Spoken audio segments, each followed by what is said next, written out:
Flambée de prix des produits de grande consommation, le Parti socialiste du Burkina apporte son soutien au pouvoir en place.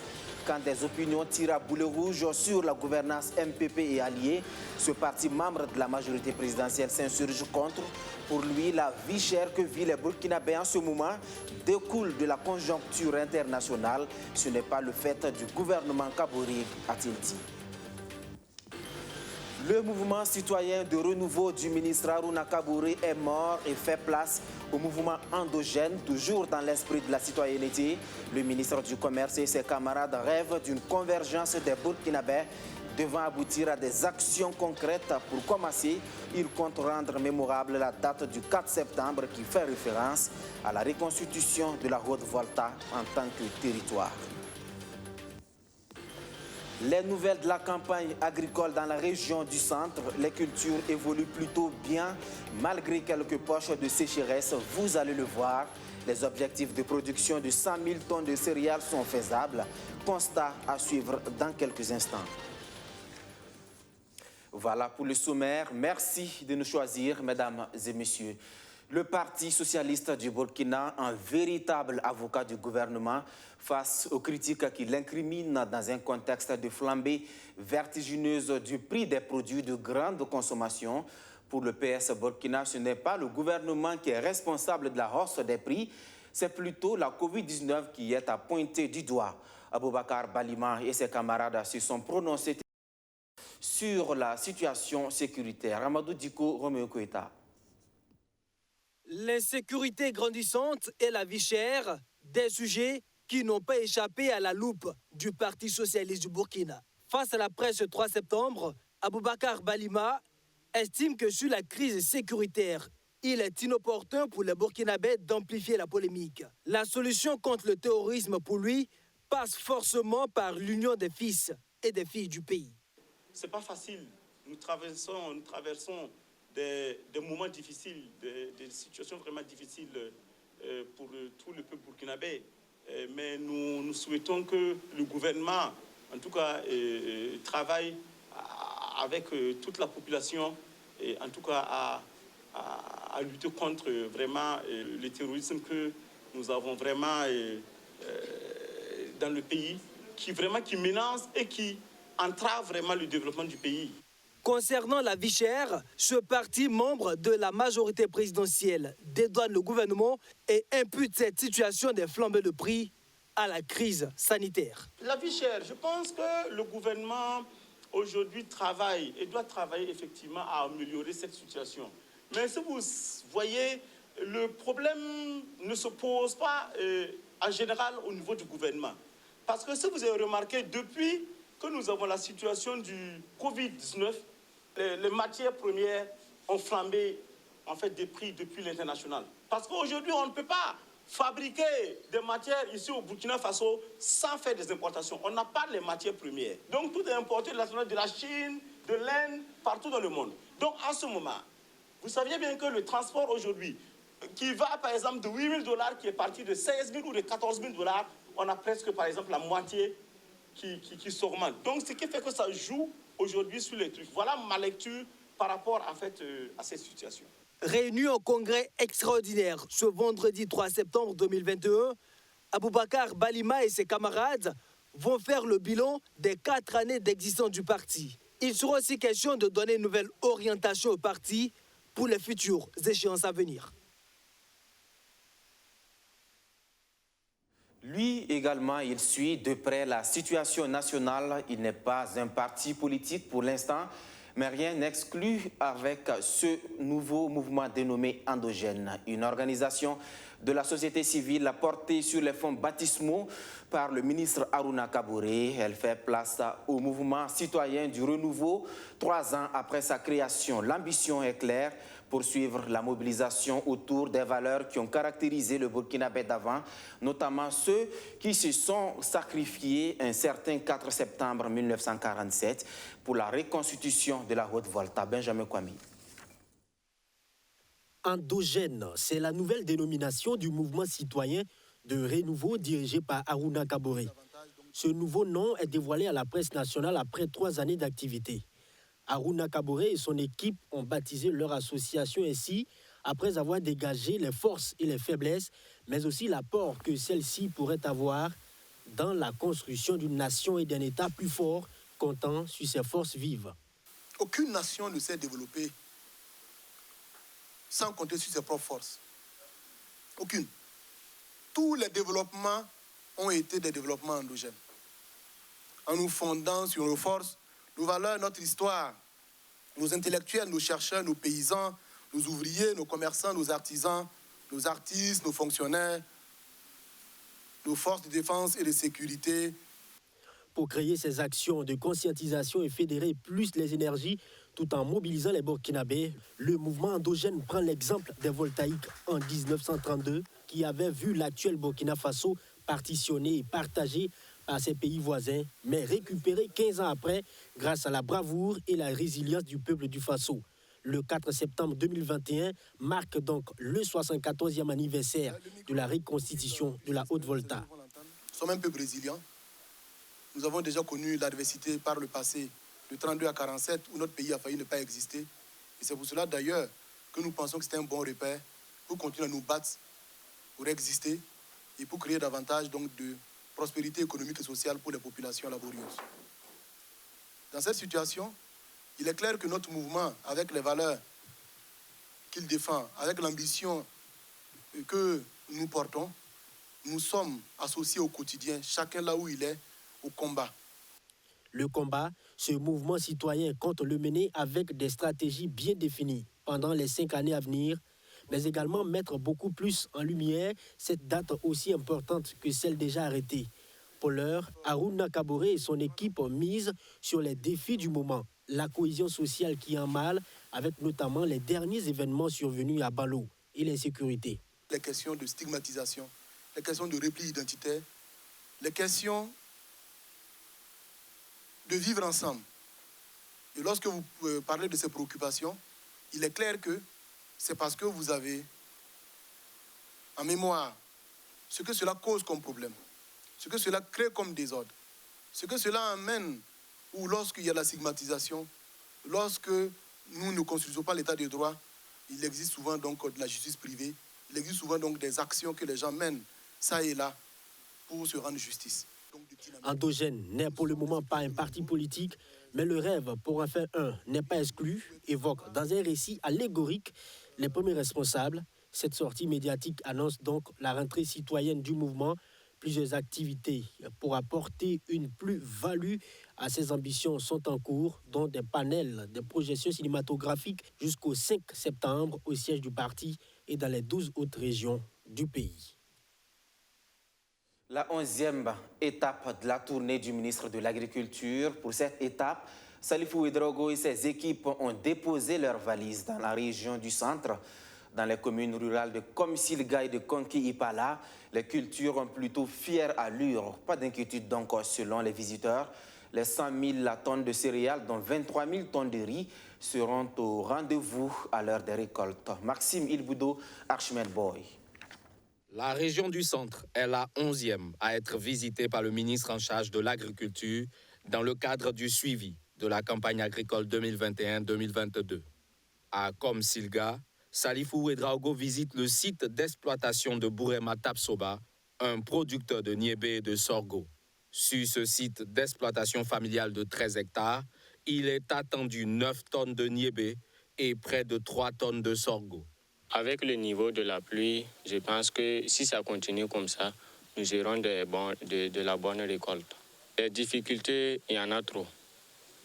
Et nous pouvons citer entre autres, par exemple, il nous manque des tracteurs. Si vous avez constaté au niveau de la présentation, on n'utilise que des charrues et des sarrettes. Voilà. Il y a aussi le forage, le problème de la sécheresse. Si on avait le forage, par exemple, au moment de la sécheresse, nous pouvons continuer avec le travail en attendant la pluie. Plus loin à Konki-Ipala, le ministre et sa délégation visitent un champ de démonstration variétale sur le niébé. Sur une superficie de 500 mètres carrés, le producteur expérimente la production de la variété améliorée comme Calais et la variété locale. 70 jours après les semis, la variété améliorée comme Calais est déjà à la phase de production de gousses, contrairement à la variété locale du Niébé, où il faut attendre encore environ 3 mois. La variété améliorée, ça permet de raccourcir un peu le cycle de production de la variété, comme on le dit, contrairement maintenant à la variété locale qui a un cycle long. Et puis en termes de productivité, on a vu que la variété locale, je pense qu'au niveau de la présentation, ils ont eu à dire que c'est la variété locale, le rendement peut être inférieur à 1000 kg à l'hectare. Pourtant, au niveau de la variété améliorée comme Cocalé, on peut avoir un rendement qui peut atteindre 1500, voire même plus. Au regard des résultats engrangés, le chef du département de l'agriculture exhorte les producteurs à aller vers l'utilisation des semences améliorées. Les semences contribuent à plus de 40% d'augmentation du rendement. Ce qui fait que pour nous, il faut que les producteurs puissent utiliser les variétés améliorées. Parce que ces variétés améliorées sont adaptées à la situation climatique. Et nous pensons qu'avec petit à petit, en faisant des comparaisons comme ça, des champs témoins, les gens vont adhérer aux différentes pratiques culturelles et cela va nous permettre de pouvoir inverser la tendance à l'insécurité alimentaire et surtout faire en sorte que nous puissions atteindre la souveraineté alimentaire au niveau de Burkina Faso. Le ministre Salifou Ouedraogo s'est rendu aussi dans le bas-fond risicole de 38 hectares du village de Yikoutin et le jardin maraîcher de Hamidou Kaboré. Au terme de sa tournée, il est satisfait de la physionomie des cultures. Au niveau de la région du centre, la production attendue est de 100 000 tonnes de céréales, dont 23 000 tonnes de riz, indique Salifou Ouedraogo. Le saviez-vous, les champs agricoles contribuent également au réchauffement de la planète, mais les facteurs les plus en vue, ce sont les combustions de pétrole, les pots d'échappement des véhicules et des usines, entre autres. On parle d'émissions de gaz à effet de serre. Les pays s'organisent pour réduire à tous les niveaux cette émission de gaz qui menace la survie de la planète. Au Burkina Faso, il existe un système national de mesurage, de rapportage et de vérification de cette émission. Il est question de faire l'inventaire afin d'être efficace dans la lutte. La question était au cœur d'une rencontre à Ouagadougou. Justin Amontou. C'est une rencontre d'échange et de renforcement des capacités des acteurs intervenant dans les questions climatiques et environnementales.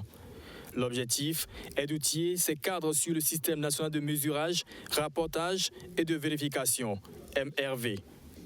Un programme financé par la Suède et piloté par Global Green Growth Institute. Jusqu'à ce jour, nous avons donc pu renforcer les capacités des acteurs sur un certain nombre de thématiques qui doivent leur permettre donc de pouvoir procéder au calcul et aux inventaires des gaz à effet de serre au niveau national. Et pour cela, nous avons pu élaborer des guides spécifiques qui sont en relation donc avec le calcul de ces émissions et qui beaucoup plus relative au contexte du Burkina Faso par rapport aux différents secteurs concernés, que ce soit le secteur de l'agriculture, le secteur de la foresterie, le secteur des déchets et également le secteur des procédés industriels. À travers des actions du secrétariat permanent du Conseil national pour le développement durable, le ministère en charge de l'environnement joue sa partition pour répondre convenablement aux exigences de l'accord de Paris sur le climat. Au niveau du ministère en charge de l'environnement, le SPCNDD met en œuvre le programme 0428 intitulé Gouvernance environnementale et développement durable, à l'intérieur donc duquel nous avons aussi en charge d'implémenter la Convention cadre des Nations Unies sur les changements climatiques. Et donc du coup, TIGIA et puis le SPCNDD travaillent depuis plusieurs années pour pouvoir vraiment renforcer les actions dans ce sens. Ils sont 26 participants bénéficiaires de cet atelier de gestion axé sur les résultats. Pendant 2 jours, à compter de ce 1er septembre, ici à Ouagadougou, il sera question de gestion des résultats en rapport avec le climat au pays des hommes intègres. À présent, cette question, quelle contribution de la médecine traditionnelle aux efforts de riposte à la COVID-19? Les acteurs se penchent sur la question en marge de la 19e édition de la Journée africaine de la médecine traditionnelle. Au Burkina Faso, c'est à Bobo Dioulasso que la journée a été célébrée le 31 août dernier. Kader Kondé, Mariam Siré, Soto Justin Dabiri. La contribution potentielle de la médecine traditionnelle aux efforts de riposte à la COVID-19, c'est sous ce thème que s'est tenue la 19e édition de la Journée africaine de la médecine traditionnelle. Cette journée a été une occasion pour le ministère de la Santé de montrer l'importance de la médecine traditionnelle dans le système de santé burkinabé. Je voudrais vous rassurer qu'il existe un plan stratégique national 2019-2023 consacré donc à la médecine traditionnelle au Burkina. L'offre de soins, la recherche, la sécurité des patients, tout cela est inclus dans le plan stratégique 2019-2023 et le gouvernement met des moyens et fournit des efforts pour que la médecine traditionnelle puisse connaître un essor aux côtés de la médecine moderne. Comme vous le savez, jusqu'à présent, nous n'avons pas trouvé un vrai traitement à la COVID-19. De ce fait, tous les chercheurs sont encouragés à faire des propositions, y compris les chercheurs de la médecine traditionnelle. Il y a des essais qui sont en cours, qui sont prometteurs. Ici au Burkina, j'ai entendu qu'il y avait au moins 200 recettes. 200 recettes. Donc il y en a certainement qui mériteraient de passer par des phases cliniques. C'est à partir de ces phases cliniques que nous, en tant qu'OMS, nous pouvons attester de l'efficacité d'un médicament. Au vu des mutations de la société du changement climatique, le ministre de la Santé interpelle les acteurs de la médecine traditionnelle sur l'importance du partage de leur savoir-faire à la nouvelle génération. Il est impérieux que nous nous engagions fortement dans la promotion de l'agriculture des plantes médicinales utilisées dans la préparation des remèdes afin de pérenniser l'exercice de votre métier. Je voudrais également vous exhorter à une collaboration avec les praticiens de la médecine conventionnelle, les chercheurs et les anciens chercheurs, pour démontrer la puissance de la médecine traditionnelle et ses capacités à lutter contre la maladie et à innover. Chers médecins traditionnels, la nation burkinabé est fière de votre profession et soyez remerciés pour le travail que vous abattez jusqu'au plus petit village de notre pays. La commémoration de la 19e journée africaine de la médecine traditionnelle s'est clôturée par une visite des stands. Une visite au cours de laquelle le professeur Charlemagne Ouedraogo a pu s'imprégner de la diversité des produits issus de la médecine traditionnelle burkinabé. La médecine traditionnelle, c'est justement son champ d'action. Il s'appelle Emmanuel Ouedraogo, présentateur de l'émission Lafirogo de votre télévision BF1. Il vient d'être élevé au rang de chevalier de l'ordre de mérite de la santé et de l'action avec Agrafe Santé.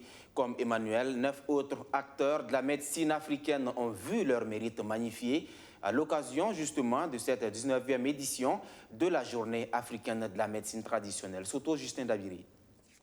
Ils sont 10 acteurs du monde de la médecine africaine à être élevés au rang de chevalier de l'ordre du mérite de la santé et de l'action avec Agrafe Santé. Ils reçoivent des mains du ministre de la Santé, la marraine Adja Fatmata Ouattara, leur médaille. Parmi les récipiendaires, Emmanuel Ouedraogo, l'homme de santé de la télévision BF1, présentateur de l'émission Lafirogo. Cette distinction sonne pour lui comme une invite à redoubler encore plus d'efforts. C'est un immense plaisir pour moi d'être décoré. Pour ce qui est de ma décoration, je remercie infiniment le directeur général de BF1, M. Sarri, d'avoir fait confiance à cette émission Lafirogo. Je remercie également tout le personnel de la télé qui nous accompagne pour leur soutien. Ces salutations sont à l'endroit de ma famille. Merci également au ministère de la Santé de placer sa confiance en cette émission. Cette décoration est celle de tous les acteurs de l'émission. Ces distinctions viennent réaffirmer, selon le ministre de la Santé, la place importante que la médecine traditionnelle occupe au sein du système sanitaire burkinabé. Comme vous le savez, depuis 1994, la loi reconnaît la médecine traditionnelle aux côtés de la médecine moderne. Donc nous sommes venus aujourd'hui réaffirmer cela en montrant que la médecine traditionnelle occupe une place importante, aussi bien que la médecine moderne sous les yeux du gouvernement. Ce qui fait qu'aujourd'hui, avec l'ensemble de nos partenaires et ceux de la médecine traditionnelle, nous avons célébré la médecine traditionnelle en montrant leur importance aux côtés du système de santé. En marge de cette cérémonie de distinction, un cadre a été offert aux tradipraticiens venus des 4 coins du Burkina Faso pour exposer les produits pendant cette semaine nationale de la médecine traditionnelle. Des nouveaux douaniers pour aider à renflouer les caisses de l'État à travers les recouvrements. 78 nouveaux agents des douanes, dont 22 filles, viennent de sortir de l'École nationale des douanes. Une promotion baptisée Résistance qui veut justement résister et combattre le fléau de la corruption qui gangrène ce secteur de recouvrement des recettes pour le budget de l'État. La douane, justement, a été classée deuxième institution la plus corrompue au Burkina Faso, selon la dernière enquête d'opinion de RENLAC sur la corruption. Archimède Boy. Un genou à terre pour recevoir ses épaulettes. Ce qui la consacre désormais contrôleur des services de la douane burkinabé. Orokia Bayala est major de la promotion des élèves contrôleurs en fin de cycle cette année 2021. Après 2 années d'apprentissage à l'École nationale des douanes, elle se réjouit de la qualité de la formation reçue.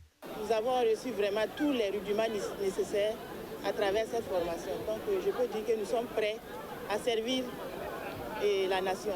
Baptisée Résistance, l'effectif comprend 78 élèves, dont 25 burkinabés, composés de 15 contrôleurs et de 10 inspecteurs.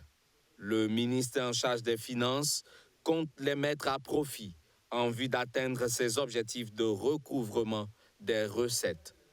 Mais dans sa mission régalienne, ce corps reste confronté au fléau de la corruption, un fléau qu'il faut à tout prix combattre.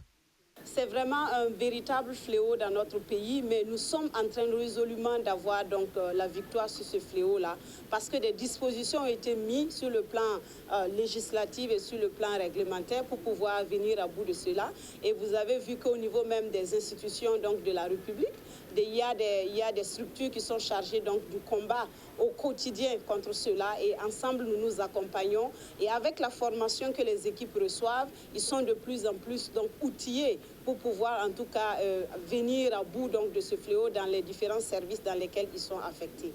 Pour faire face au phénomène de la corruption, le parrain de cette promotion appelle au sens de la responsabilité de ses filleuls. Donc nous demandons à nos jeunes-là d'être exemplaires et d'éviter ce fléau pour qu'ils puissent devenir, parce que ce seraient eux les nouveaux dirigeants, les futurs dirigeants de nos administrations douanières. Donc ils doivent être exemplaires et ils doivent respecter tout ce qu'on leur avait dit, discipliner et respecter leurs anciens dans le travail.